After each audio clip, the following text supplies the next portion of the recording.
반갑습니다. 골든마우스 인사드립니다. 여전히 전세 사기 피해자가 나타나는 상태에서는 단독 다가구 연립 주택 같은 경우가 전세 사기의 주범으로 몰리고 있습니다. 물론 전세 사기범과 또한 거기에 가담한 그러한 분들은 강력히 처벌을 해야 되는 게 당연합니다. 그렇지만 일반적으로 정상적인 단독 다가구 연립주택 같은 경우는 도매급으로 전세 사기 위험 주택으로 몰리면서 전세 사기를 극도로 피하고 있습니다.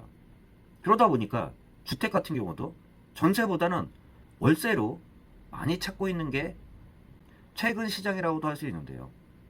또한 상대적으로 아파트라고 전세 사기에 안전하진 않습니다. 그렇지만 아파트라고 전세 사기에 안전한 그러한 주택은 아닙니다.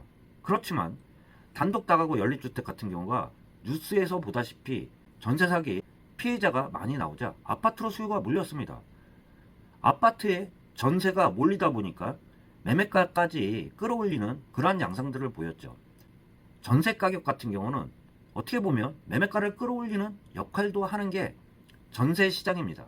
그런데 최근에 보면요, 금융권에 대출 규제가 일어나고 있습니다. 실질적으로 일선에 있는 사람들은 느낄 거예요.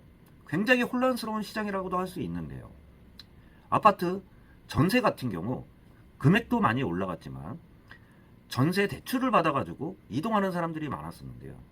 전세 대출을 쪼이다 보니까요, 막상 전세가 나와도 은행에서 대출이 승인이 될지 안 될지를 모르다 보니까, 그러다 보니까 굉장히 혼란합니다. 거기다 더불어 전세 대출 이율 같은 경우가 월세 환산 이율과 큰 차이가 나지 않습니다. 전세 대출을 받는 이유 중에 하나가 최소한이요, 월세 환산 이율보다, 월세 내는 것보다 낮다고 생각하기 때문에 높아진 은행 문턱을 두들기고 전세 대출을 받으려고 하는데요. 최근 전세 대출을 규제하다 보니까요, 아파트도 전세로 가는 게 아니라 월세로 떠밀리고 있습니다. 그러다 보니까 임대 수요가 전세에서 월세로 완전히 치우치고 있는 그러한 상황이라고도 할 수 있습니다. 그만큼 월세가 올라갔다고도 할 수 있습니다.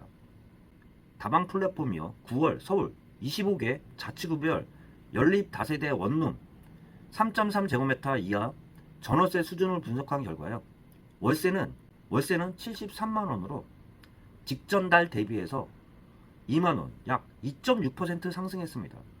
전세 시장을 피하고 월세로 가다 보니까 수요가 많으면 당연히 월세 가격 같은 경우는 올라가겠죠. 경쟁률이 치열하니까요.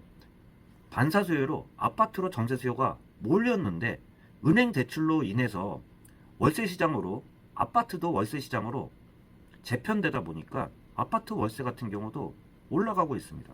전세 사기범과 전세 가담, 그러한 자들 같은 경우를 강력하게 처벌하는 게 당연하겠지만요, 일반적인 그 이외에 부동산 유형 같은 경우로 전체적으로 전세 사기 위험으로 떠미는 것 같은 경우는 지금과 같은 월세 시장으로 내모는 역할도 하고 있다는 말씀 좀 드릴 수 있습니다. 골든마우스였습니다.